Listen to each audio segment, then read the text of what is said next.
नमस्कार दोस्तों, the moral education में आपका स्वागत है। हम देखने जा रहे हैं सामान्य हिंदी के महत्वपूर्ण वस्तुनिष्ठ प्रश्नों को। इसमें हम महत्वपूर्ण क्वेश्चनों की सीरीज चल रही है। प्रश्न क्रमांक 26 है। निम्न में तत्सम शब्द है। खीर है, अदरक है, घी है या फिर अदरक है। इसका सही हो जाएगा आपका बी, अदरक सही है। खीर का आपका हो जाएगा तत्सम शब्द क्षीर और घी का हो जाएगा आपका घृत। जो आपके तत्सम शब्द होते हैं वो आपको संस्कृत भाषा से लिए जाते हैं, यानी शुद्ध शब्द होते हैं। जो जिन्हें परिवर्तित कर देते हैं उन्हें हम तद्भव शब्द कहते हैं।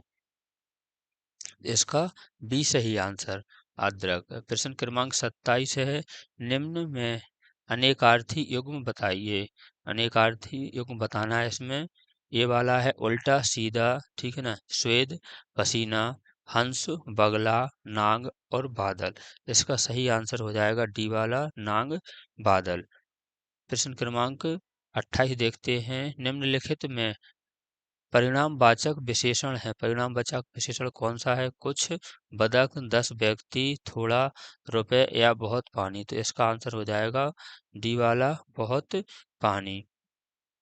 प्रश्न क्रमांक 29 देखते हैं। नेता का स्त्रीलिंग होगा। नेता का स्त्रीलिंग क्या होगा? नेतानी होगा, ठीक है, नेताइन होगा, नेत्री होगा या नेताइन, नेतिन होगा। इसका सही आंसर हो जाएगा आपका नेता का नेत्री सही स्त्रीलिंग शब्द है। प्रश्न क्रमांक इसका सी सही हो जाएगा। प्रश्न क्रमांक 30 देखते हैं। बस डैश दिया है, यहाँ से मिलेगी। इस वाक्य में उचित निपात का चयन कीजिए। सबसे पहले तो हमें प्रश्न को समझना आना चाहिए निपात क्या होता है, ठीक है ना। तो किसी भी बात पर अतिरिक्त भार देते हैं। वाक्य में अगर किसी भी बात पर अतिरिक्त भार देते हैं, जिन शब्दों का प्रयोग किया जाता है उसे निपात्र कहते हैं। ये पूरे वाक्य में अगर अतिरिक्त भार किसी पे दिया जाता है उस शब्द को निपात्र कहा जाता है। तो इसका सही शब्द हो जाएगा बस डैश कहाँ से मिलेगी। इसमें क्या लगेगा, क्यों लगेगा, कहाँ लगेगा और किस से लगेगा। तो इसका लगेगा क्या। बस क्या यहाँ से मिलेगी, ये आपका सही वाक्य बन जाएगा। ये सही आंसर। प्रश्न क्रमांक 31 है। आकाश का पर्यायवाची निम्न में से कौन सा है? जीवन, जीवनोदक, धन है या फिर व्योम है या व्योम है। तो आपको इसका सही आंसर बताना है। ये हो जाएगा आपका व्योम। ये वाह है, ये वाह है, तो ये वाला आपका सही हो जाएगा व्योम, सी सही आंसर। प्रश्न क्रमांक 32 है। घोड़ा का पर्यायवाची निम्नलिखित में से कौन सा है? अश्व है, अश्वा है, खर है या फिर धूसर है। इसका आपका सही शब्द हो जाएगा अश्व, ए सही आंसर है। प्रश्न क्रमांक 33 है। जो अच्छे कुल में उत्पन्न हुआ हो के लिए एक शब्द बताइए, ठीक है ना। कैनन होता है, कुली होता है, कुलीन होता है या कालीन होता है या कुलीन होता है। ये तो सभी को आता है। इसका सही आंसर है कुलीन, डी। प्रश्न क्रमांक 34 देखते हैं। दिग्भ्रम का संधि विच्छेद निम्नलिखित में से कौन सा है? दिग, ठीक है ना, भ्रम, दिग, भ्रम, दिगा प्लस भ्रम, दिग प्लस भ्रम। तो इसका सही आंसर है आपका दिग प्लस भ्रम, ये सही आंसर। प्रश्न क्रमांक 35 है। पूर्ववर्ती का विलोम शब्द निम्नलिखित में से कौन सा है? पार्वती है, पूर्ववर्ती है, पूर्ववती है या फिर परावती है या फिर परवर्ती है, परवर्तित है। तो पूर्ववर्ती का हो जाएगा परवर्ती, डी सही आंसर हो जाएगा। प्रश्न क्रमांक 36 देखते हैं। अक प्रत्यय से बना शब्द निम्नलिखित में से कौन सा है? अक प्रत्यय, प्रत्यय से कौन सा है? अक्सर, अक्स, अकबर या फिर कारक। इसका सही शब्द, सही आंसर हो जाएगा आपका कारक, ठीक है ना। अक शब्द लगा है। प्रत्यय वो शब्द होते हैं जो पीछे लगाए जाते हैं, उपसर्ग वो शब्द होते हैं जो आगे लगाए जाते हैं। तो इसमें डी आपका सही आंसर हो जाएगा। प्रश्न क्रमांक 37 देखते हैं। शरणागत शब्द में निम्नलिखित में से कौन सा समास है? तत्पुरुष समास, द्विगु समास, कर्मधारय समास या फिर बहुब्रीहि समास। तो इसमें है आपका तत्पुरुष समास, ए सही आंसर। तत्पुरुष समास आपका सही हो जाएगा। आपका तत्पुरुष समास क्यों हुआ है? क्योंकि इसके मध्य में और पर का लोप है, इसीलिए आपका तत्पुरुष समास होगा। प्रश्न क्रमांक आपका 38 है, नाक रगड़ना मुहावरे का अर्थ निम्नलिखित में से कौन सा है? ये सरल लग रहा है लेकिन पेपर में यही कठिन हो जाते हैं, तो इन्हें अपन फिर के जाएंगे तो इनमें गलतियां नहीं करेंगे। तो नाक रगड़ना मुहावरे का अर्थ हो जाएगा प्रार्थना करना है, दैन्यता पूर्वक प्रार्थना करना है, प्रार्थना ना करना है, या नाक में खुजली करना है। तो इसका हो जाएगा दैन्यता पूर्वक प्रार्थना करना, यानी मतलब गिड़गिड़ाना।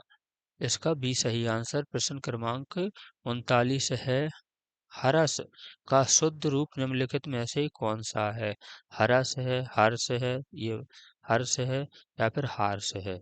तो आपका सही आंसर हो जाएगा बी वाला हर्ष सही है। प्रश्न क्रमांक 40 देखते हैं। 40 में दिया गया है, तिलकत कान्हा घुटुरूबन आवत। ये पढ़ के ही समझ में आ रहा है, इसमें कौन सा रस है ये बताना है। किलकत कान्हा घुटुरूबन आवत, मणियन कनक नंद के आंगन।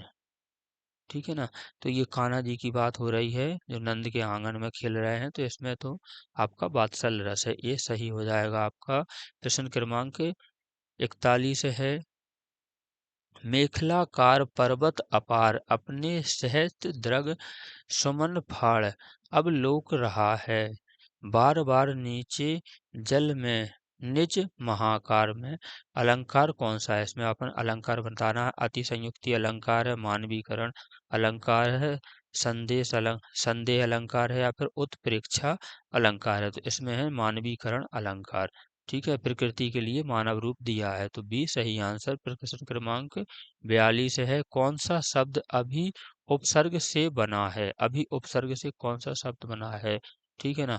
अभिनव, अभिनव, अभ्यर्थी या फिर अभ्यस्ती। तो अभिनव भी सही आंसर हो जाएगा। प्रश्न क्रमांक हमने बताया था उपसर्ग आगे लगते हैं, प्रत्यय पीछे लगते हैं। प्रश्न क्रमांक 43 है, नीचे दी गई पंक्तियों में कौन सा अलंकार है? पी तुम्हारी मुख बास तरंग आज बैर भैर सहकार में कौन सा अलंकार है आपका? तो अन्युक्ति अलंकार है, अति संयुक्ति अलंकार है, या श्लेष अलंकार है, रूपक अलंकार है? तो इसमें श्लेष अलंकार है, सी सही आंसर है। प्रश्न क्रमांक 44 है, साहित्य परिषद मध्य प्रदेश की ओर से प्रकाशित मासिक पत्रिका का नाम बताइए। साक्षात्कार है, मानस भारती है, अक्षरा है, या फिर रचना है? तो इसका सही आंसर हो जाएगा आपका साक्षात्कार, ए सही आंसर हो जाएगा। और इसके लिए जो संपादन करते हैं, इनके संपादक जी का नाम है डॉक्टर विकास विकास दुबे जी है इनका नाम। ठीक है, यह है 2011 से प्रकाशित हो रही है। प्रश्न क्रमांक 45 है, सब इंस्पेक्टर में किस भाषा का उपसर्ग प्रयोग किया जाता है? जो सब इंस्पेक्टर्स में किस भाषा का उपसर्ग लगा है? फारसी भाषा का, हिंदी भाषा का, अंग्रेजी का, या फिर संस्कृत भाषा का? तो इसका है अंग्रेजी भाषा का उपसर्ग लगा है, सी सही आंसर। प्रश्न क्रमांक 46 से लेके 45 तक जो आपका पैरा दिया गया है, इसमें से आपको पढ़ के सही आंसर लगाना है। ध्यानपूर्वक पढ़ें और प्रश्नोत्तरों को लगाएं। पिछले कुछ हम पढ़ रहे हैं, सुने। पिछले कुछ वर्षों में भारतीय समाज में तेजी से आर्थिक सामाजिक ही नहीं बल्कि सांस्कृतिक परिवर्तन भी दिखाई पड़ रहा है। इन सबके केंद्र बिंदु नई पीढ़ी के आधुनिक भारतीय युवा हैं। ये पुरानी पीढ़ी की तुलना में अधिक आत्मनिर्भर, साहसी और कुशल कर्मी हैं। ये रुपए को अपना स्टेटस सिंबल मानते हैं और अपने जीवन से संबंधित सभी निर्णय स्वयं लेने में विश्वास रखते हैं। पुरानी पीढ़ी और नई पीढ़ी में और भी एक और भी कई अंतर हैं जो नई पीढ़ी को श्रेष्ठ साबित करते हैं। यह पीढ़ी तकनीकी के प्रयोग में अत्यधिक सहज है, जबकि पुरानी पीढ़ी इस मामले में अब तक असहज दिखाई पड़ती है। नई पीढ़ी के युवा तकनीकी के प्रयोग द्वारा हर प्रकार की समस्याओं का समाधान करना चाहते हैं, जबकि पुरानी पीढ़ी के लोग समस्याओं का समाधान के लिए परस्पर तरीकों पर भरोसा करते हैं। नई पीढ़ी के भारतीय युवाओं ने अपनी बुद्धि और क्षमता को लोहा पूर्व विश्व भर में मनवाया है। क्षमताओं का लोहा पूरे विश्व भर में मनवाया है। आईआईटी और आईआईएम से निकले छात्रों की प्रतिभा का सम्मान सारी दुनिया करती है, तभी तो अत्यधिक ऊंचे वेतन पैकेज देकर अपनी संस्थाओं में नियुक्त करने के लिए बहुराष्ट्रीय कंपनियों में होड़ लगी हुई है। सॉफ्टवेयर के क्षेत्र में भारतीय युवाओं ने अपने पूरे विश्व भर में अपना नाम कमाया है, जैसे अमेरिका, चीन, ऑस्ट्रेलिया और ब्रिटेन में सॉफ्टवेयर उद्योग में कार्यरत सर्वाधिक जनसंख्या भारतीय युवाओं की है। स्वास्थ्य एवं औषधियों के क्षेत्र में भी आधुनिक भारतीय युवाओं ने क्रांति का सूत्रपात किया है। खेलकूद में सचिन तेंदुलकर, एम.एस. धोनी, सानिया मिर्जा, सानिया नेहवाल इत्यादि के नाम विश्व भर में विख्यात हैं।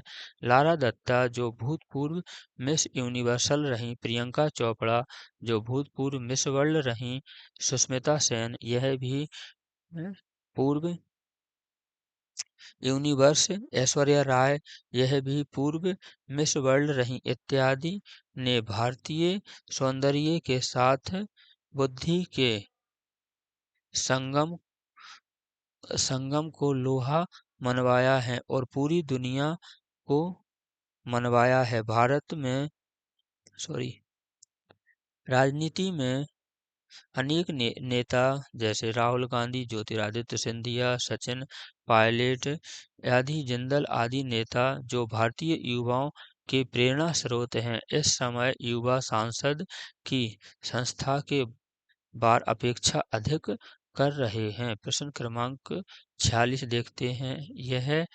किसका वर्णन यहाँ किसका वर्णन किया गया है? इसमें से पूछा है यहाँ किसका वर्णन किया गया है? आर्थिक सामाजिक परिवर्तन का, सांस्कृतिक परिवर्तन का, नई पीढ़ी के आधुनिक भारतीय युवाओं का या पुरानी पीढ़ी के लोगों का? सी सही हो जाएगा। अपन ने पढ़ा नई पीढ़ी के आधुनिक भारतीय युवाओं का वर्णन है। प्रश्न क्रमांक 47 है कौन रुपए को अपना स्टेटस सिंबल मानता है? पुरानी पीढ़ी के लोग, साहसी लोग, आत्मनिर्भरी लोग या आधुनिक भारतीय युवा? तो इसमें अपन ने पढ़ा है आधुनिक भारतीय युवा, डी सही आंसर हो जाएगा। प्रश्न क्रमांक 48 है आपका परिच्छेद में भारतीय समाज में किस प्रकार के परिवर्तन के बारे में चर्चा की गई है? सामाजिक परिवर्तन, आर्थिक परिवर्तन, सांस्कृतिक परिवर्तन या फिर आपका धार्मिक परिवर्तन। तो इसमें दी गई है आपकी आर्थिक परिवर्तन के बारे में दी गई है। बी सही आंसर। प्रश्न क्रमांक 49 है गद्यांश में किस महान व्यक्ति की चर्चा नहीं की गई है? आपने देखना है सचिन तेंदुलकर की, राहुल गांधी की, वीरेंद्र सहवाग की या प्रियंका चोपड़ा की। तो ये है आपका वीरेंद्र सहवाग की बात नहीं कही गई है। अपन ने पूरा पढ़ा था। सी सही आंसर है। प्रश्न क्रमांक 50वां और लास्ट प्रश्न है किस क्षेत्र में आधुनिक भारतीय युवा ने क्रांति का सूत्रपात किया है? स्वास्थ्य एवं औषधि में तकनीकी का प्रयोग में, कंप्यूटर उद्योग में या सॉफ्टवेयर उद्योग में किया है? तो इनने स्वास्थ्य एवं उद्योग में किया है। ये सही आंसर। ऐसी ही वीडियो प्राप्त करने के लिए हमारे चैनल को लाइक, शेयर और सब्सक्राइब करें। Thank you for watching video.